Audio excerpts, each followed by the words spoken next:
नमस्कार, मैं आनंद सौरभ। कैसे हैं आप लोग?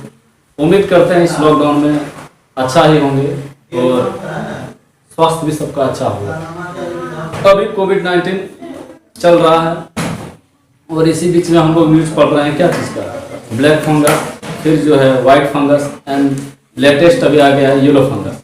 तो थोड़ा सा बच करके रहने में ही भलाई है। घर पे रहिए, सुरक्षित रहिए, ठीक है। तो जब तक कोविड-19 खत्म नहीं होता है या फिर लॉकडाउन खत्म नहीं होगा प्रॉपरली, तो हम लोग जो है बाहर में भी कोचिंग नहीं चला सकते हैं। इसलिए ऑनलाइन वीडियो बना करके डालते हैं। उसके बाद जो सारा सेटअप मेरा भागलपुर में किया हुआ, वहाँ से हम लाइव क्लास देने का काम करेंगे, ठीक है। अभी हम लोग जो है कहानी पढ़ेंगे किसका, रेनबो पार्ट 2 जो क्लास 12 का है। प्रोस क्या है? Pros chapter 6 the artist. क्या है? The artist. बहुत अच्छा स्टोरी है। इस स्टोरी में जो है लेखक बताना चाहता है कि कैसे एक बच्चे का भविष्य को बर्बाद किया जाता है उसके पेरेंट्स के द्वारा और या उसके टीचर के द्वारा। बच्चे का इच्छा कुछ भी हो, हम लोग जो है अपने बच्चे को थोप देते हैं कि तुमको इंजीनियर या डॉक्टर या पुलिस बनना है। लेकिन अगर किसी बच्चे को सिंगिंग में इंटरेस्ट है, किसी बच्चे को अगर जो है डांसिंग में इंटरेस्ट है, किसी बच्चे को कंप्यूटर में इंटरेस्ट है, किसी बच्चे को मैकेनिक्स में इंटरेस्ट है, किसी बच्चे को जो है इलेक्ट्रॉनिक्स में इंटरेस्ट है, तो हमको उस फील्ड में उसके ऊपर ज़्यादा ध्यान देने की जरूरत है, ना कि हम अपने अनुसार अपने बच्चों का ड्रीम तय करें। अच्छा एक बात बताइए, हम अगर आईएएस नहीं बन पाए तो हम क्या करें? अपना बेटा को आईएएस बनाने के लिए तैयार करें। मेरा बेटा अगर इंजीनियर बनना चाह रहा है तो हम उसको इंजीनियर लाइन में भेजेंगे। लेकिन आज के गार्जियनों के दबाव के कारण बहुत से बच्चे क्या होते हैं, डिमोटिवेट हो जाते हैं। और क्या है कि बहुत पढ़िए कि मीन्स मेंटली वो प्रेशर में चले जाते हैं। अगर वो बेस्ट है डांस में और उनको हम जो है पढ़ने के लिए जो है रखें, अगर कोई अच्छा है क्रिकेट में, उसको फुटबॉल में नहीं डाल सकते। कहाँ रखेंगे? क्रिकेट में। तो हम लोग को अपने बच्चे का क्या है कि हॉबी को पहचानना होगा कि मेरा बच्चा किस में बेस्ट है। उसी का एक कहानी लिखा गया द आर्टिस्ट, जापान का स्टोरी है और ये जापानीज राइटर है द आर्टिस्ट। तो थोड़ा सा इनके बारे में बात करेंगे।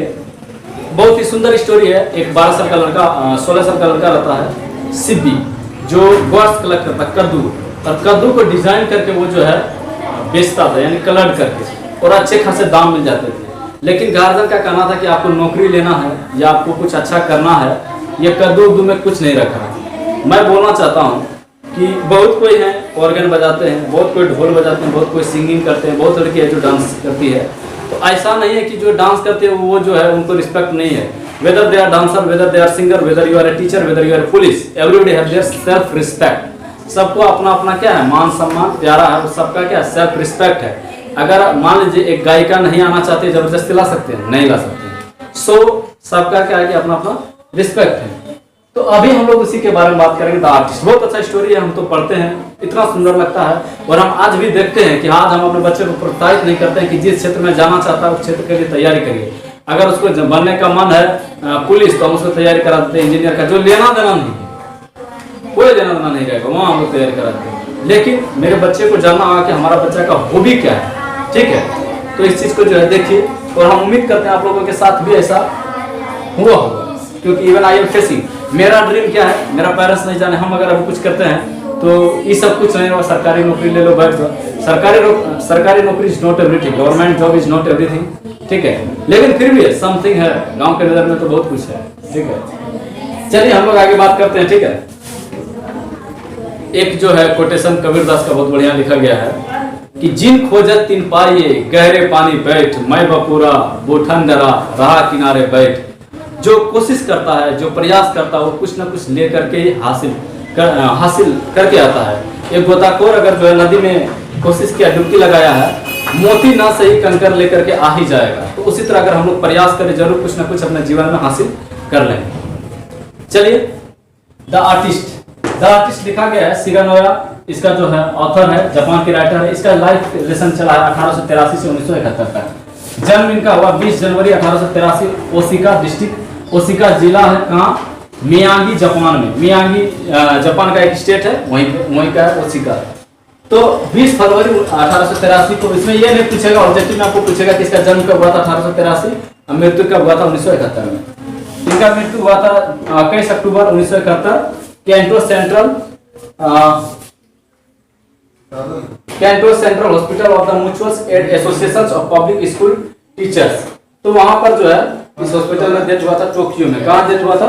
टोक्यो में, याद रखिए। नेशनलिटी है इनका जो राष्ट्र है जापानीज है, और ये शॉर्ट स्टोरी राइटर है, लघु कथा, समझे, छोटा छोटा कहानी लिखती है। रेस्टिंग प्लेस है आयोमा सेमेट्री। आयोमा सेमेट्री यानी कि वो वहां पर रहती थी, जैसे गांधी जी कहाँ रहते थे? साबरमती आश्रम में। एजुकेशन इनका हुआ था द यूनिवर्सिटी ऑफ टोक्यो 1910। देखिए द यूनिवर्सिटी ऑफ टोक्यो, इसका पढ़ाई लिखाई का यूनिवर्सिटी ऑफ टोक्यो 1906 से 1910 तक। तो ये है कहानी। अभी हम लोग समरी देखेंगे, उसमें बात करेंगे। आप लोग अच्छे से समरी नोट कीजिए, याद करते रहिए, घर पे रहिएगा, सुरक्षित रहिए, ठीक है?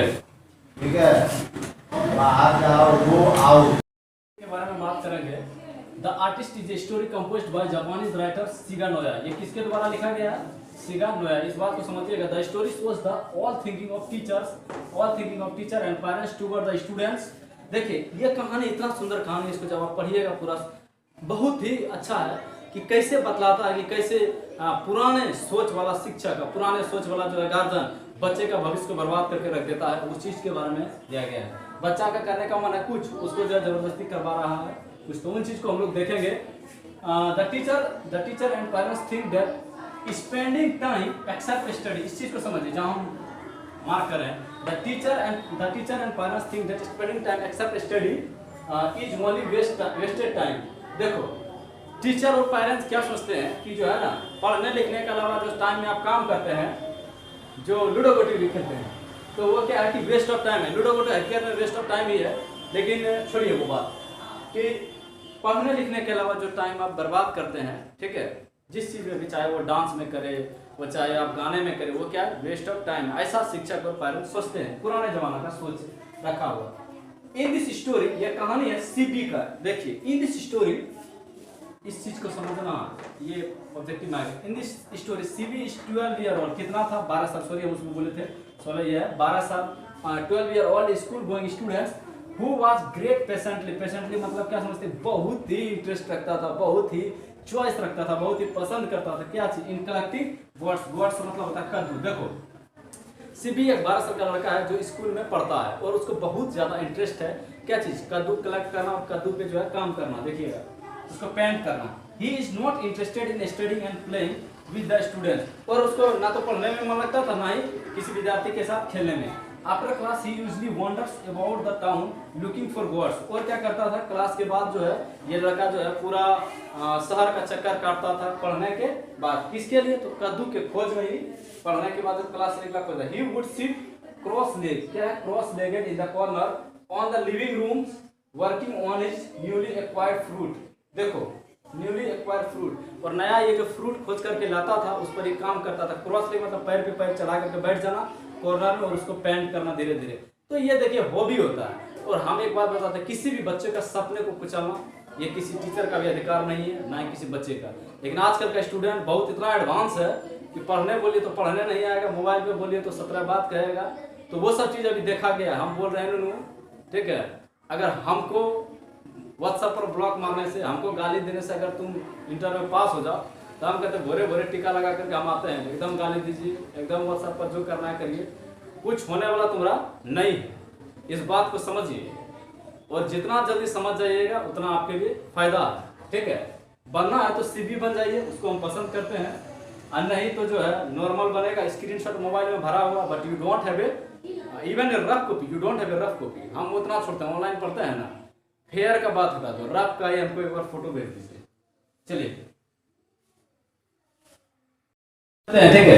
He used to works everywhere in search of, he used to walk है, ये क्या है? walk है। He used to walk everywhere in search of gods, but his father didn't like his son's work. Whatever CB was doing, he wanted his son gave up this. देखो कोई भी पिता नहीं चाहता कि जब जिस उम्र में उसका बेटा पढ़े उस उम्र में उसका बेटा कद्दू चुने, कोई भी नहीं चाहता। तो क्या कर रहा था कि वो चाह रहा था कि मेरा बेटा ये सब चीज को छोड़ दे। कौन? सीबी के फादर। चलिए आगे चलते हैं, देखते हैं। Unwanted what CB fathers did not want to listen any complaints of his sons. One day CB purchased an attractive gods from an odd woman and goes to school with him. संजोग बस यही हो गया कि एक दिन क्या है कि हर दिन क्या करता था, स्कूल के निकलने के बाद ही कद्दू के खोज में पूरा शहर के इधर घूमता था। लेकिन इस बार क्या हुआ कि जाने के क्रम में ही इसको कद्दू मिला, तो कद्दू जब जाने के साथ मिला, तो जब स्कूल जाइएगा तो स्कूल में लेकर के जाइएगा कि घर जाइएगा? तो स्कूल में लेकर के जाना। उसका दिल दिमाग कर रहा था कि हम कद्दू पर ही काम करें, पॉलिश करें, कद्दू को थोड़ा सा अट्रैक्टिव बनाए। पेंटिंग करता था, उनका हॉबी था। किसका? सीबी का। तो संजोग से जब स्कूल गया, देखते हैं आगे क्या हो गया। अब जब स्कूल चला गया है सीबी, चलिए, he start polishing it under the desk, but CB scout red handed by class teacher। देखिए, जिसके दिल दिमाग में यार गाने गाना का सुर चला, एक न समझिएगा, जिसके दिल दिमाग में काम चला कि हमको गाना गाना है, स्कूल रहे, बाथरूम रहे, घर रहे, द्वार रहे, कुछ नहीं, उसको दोस्त यार से कोई लेना देना नहीं है, उसको सिर्फ और सिर्फ क्या लेना देना, सिर्फ और सिर्फ उसका क्या काम, सिर्फ और सिर्फ उसका काम रहता है कि हम जो है जिस चीज का मेरा हॉबी है उस पर हम फोकस करें। The teacher become very angry with CB. अब देखिए, कोई भी एक दिन क्या हो गया, he start polishing it under the desk, but CB scout red handed by class teacher. देखिए, अब रेड हैंडेड मान लीजिए कि क्लास टीचर पकड़ा, गलती तो नहीं, वो भी कद्दू आप नीचे छील रहे हैं, तो इसमें आपका टीचर क्या करेगा? तो टीचर क्या किए? The teacher become very angry, गुस्से में हो गए teacher with CB. The teacher took the gods with him and followed CB to his home. Teacher क्या किए हैं कि जो है बहुत नाराज हो गए, किसको? बहुत बात भी बोले, किसको? सीबी को।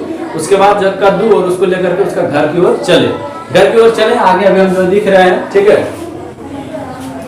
कर दीजिए बंद। And complained to his parents against CB. The parents of CB scolded him very badly and broke all the gods। देखिए, किसी भी पेरेंट्स को अगर उसके बच्चे के बारे में कंप्लेंट कीजिएगा, जिस उम्र में बच्चे का पढ़ने का उम्र होता है, उस उम्र में बच्चे का हॉबी जगह है कुछ करने का, तो छोटा मोटा बात नहीं है, लेकिन पेरेंट्स लोग समझते नहीं है, और टीचर भी नहीं। टीचर का कहना है कि ये बनो वो बनो, कभी भी हम अपने बच्चे को नहीं बोलते हैं कि बच्चा, ठीक है, इंजीनियर डॉक्टर छोड़ो, पहले तुम अपने आप को बदलो, ठीक है, अपने आप को बदलिए। आपसे जो बड़े हैं उसका सम्मान से उनको बात कीजिए, न तो याद रखना अपने फादर से भी आप एक दिन वैसे बात कीजिएगा जिस तरह आप जो है अपने बड़े से बात कर रहे हैं। और इसका जीता जागता प्रमाण जो है लाइफ में बहुत सारा जो है पेपर पढ़िए, आपको देखने के लिए मिलेगा, ठीक है। And complaint to his parents against CB. The parents of CB scolded him very badly and broke all the gods. क्या किया कि उसका गार्जियन तो ताक में ही था कि जो किसी तरह जो है मेरा बच्चा कंप्लेंट पहुंचा। जब बच्चा का कंप्लेंट पहुंचा तो इसके पापा क्या किए कि सारा जो है पहले तो सीबी को पूरा मारे, जितना मतलब इसको क्या है बहुत पीटना, स्कोल्डेड मतलब पीटना और कहना, खरी खोटी सुनाना, very badly and broke all the God's, और सारे कद्दू को तोड़ करके फेंक दिए। एट लास्ट बाय द फर्स्टफुली मतलब बलपूर्वक, इसका हिंदी होता है बलपूर्वक। बलपूर्वक यानी कि क्या है ना कि बल से he made his give up. Give up मतलब छोड़ना, गिव अप मतलब होता है छोड़ना, ये फ्रेजल वर्ब, ठीक है। That works and that his things thus we see the। देखिए, और क्या हुआ ना कि बल से बलपूर्वक क्या हुआ कि जो है उसको मजबूर कर दिया गया अपने गार्जियन के द्वारा, क्या जो है कि तुम्हारा जो हॉबी है उसको छोड़ दो। उसके बाद क्या था, we see that the teachers and parents didn't care for the interest of the child। This is an injustice of the children। Care मतलब होता है परवाह करना, इंजस्टिस मतलब होता है नाइंसाफी। देखिए, बात कहीं ना कहीं सत्य है कि हम अपने बच्चों का क्या हॉबी है, बच्चों को क्या पसंद है, कभी नहीं पूछते हैं बच्चों को पढ़ाई के बारे में। अगर मान लीजिए मेरा बच्चा ऐसा, तो बहुत ऐसे आपको हम दिखाएंगे धार्मिक गुरु जो है उनके पास डिग्री नहीं, लेकिन देखिए उनके पास बहुत सारा नॉलेज। कैसे है? आध्यात्मिक ज्ञान होना जरूरी है। मान लीजिए कि बहुत कम एज में कोई सिंगर बन गया, बहुत बच्चा, उसमें तो डिग्री नहीं खोद रहा। बहुत कम एज में कोई क्रिकेटर बन गया, उसमें तो डिग्री किसी का नहीं मांग रहा, लेकिन गार्जियन जो फोर्स कर रहा है क्या चीज का कि बेटा ये बनो वो बनो। कभी भी हम अपने बच्चे को नहीं बोल रहे हैं कि आध्यात्मिक ज्ञान का तुम्हें जरूरत है, ठीक है। अगर हम गाली देंगे, मेरा बच्चा कभी नहीं अमृत वर्षा आएगा, मेरा बच्चा भी क्या देगा, he will also the same. क्योंकि कोई भी जो जूनियर होता है हमसे जो छोटे हैं, जो हम करेंगे वही वो भी करेगा, वही सोचता है। चलिए, एक कोटेशन जो है कहीं से उठ करके आया है, ठीक है, ये मेरा विजिटिंग कार्ड है कोचिंग का, ठीक है। देखिए, What money can buy? एक क्वेश्चन है कि what money can buy? A bed but not sleep, a clock but not time, a book but not knowledge, a position but not health, a amusement but not friendship, obedience but not faithfulness, a house but not home. So you know that the money is not everything. So we have to live, we have to do what we want to do. We don't have to follow others because there is only one and that is you. There is only one that is you. अगर कोई विराट कोहली हजारों नहीं, विराट कोहली एक ही है। अगर आप राजन है या अगर आप जो है रिया हैं, कुछ भी है, तो सब क्या एक है। और एक बार ही लाइफ टाइम मिला है, कुछ कर दीजिए, कुछ कर दिखाओ ऐसा कि दुनिया करना चाहे आपके जैसा।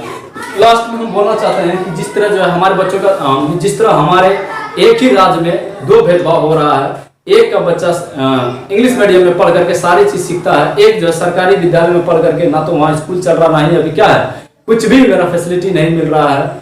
तो हम बोलना चाहते हैं सरकार से कि जिस चीज के लिए हम टैक्स भरते हैं उस चीज का बेनिफिट हमें मिले। मेरा बच्चा क्यों इंग्लिश मीडियम में जो है जा रहा है, जिस पेरेंट्स, जब हम लोग टैक्स भरते हैं तो हमारा बच्चा सरकारी स्कूल में भी जाना चाहिए। और विश्वविद्यालय का हाल तो देख रहे हैं, जो ग्रेजुएशन 3 साल में होता है वो बिहार में 5 साल में होता है। तिलकामांझी देख लीजिए, ललित नारायण देख लीजिए, जेपी देख लीजिए, पटना यूनिवर्सिटी देख लीजिए, सबका, पटना यूनिवर्सिटी थोड़ा बढ़िया है, बहुत का हाल यही है। तो हम बोलना चाहते हैं कि थोड़ा सा इस पर काम करने की जरूरत है। अगर आप जो है टैक्स देते हैं तो आप क्वेश्चन भी कीजिए कि मेरा बच्चा के साथ क्यों भेदभाव होता है। अगर हम गरीब हैं तो मेरा बच्चा क्यों सरकारी स्कूल अगर जा रहा है तो उसको सारे सुख सुविधा क्यों नहीं दिया जा रहा है, इस चीज पर गौर कीजिए।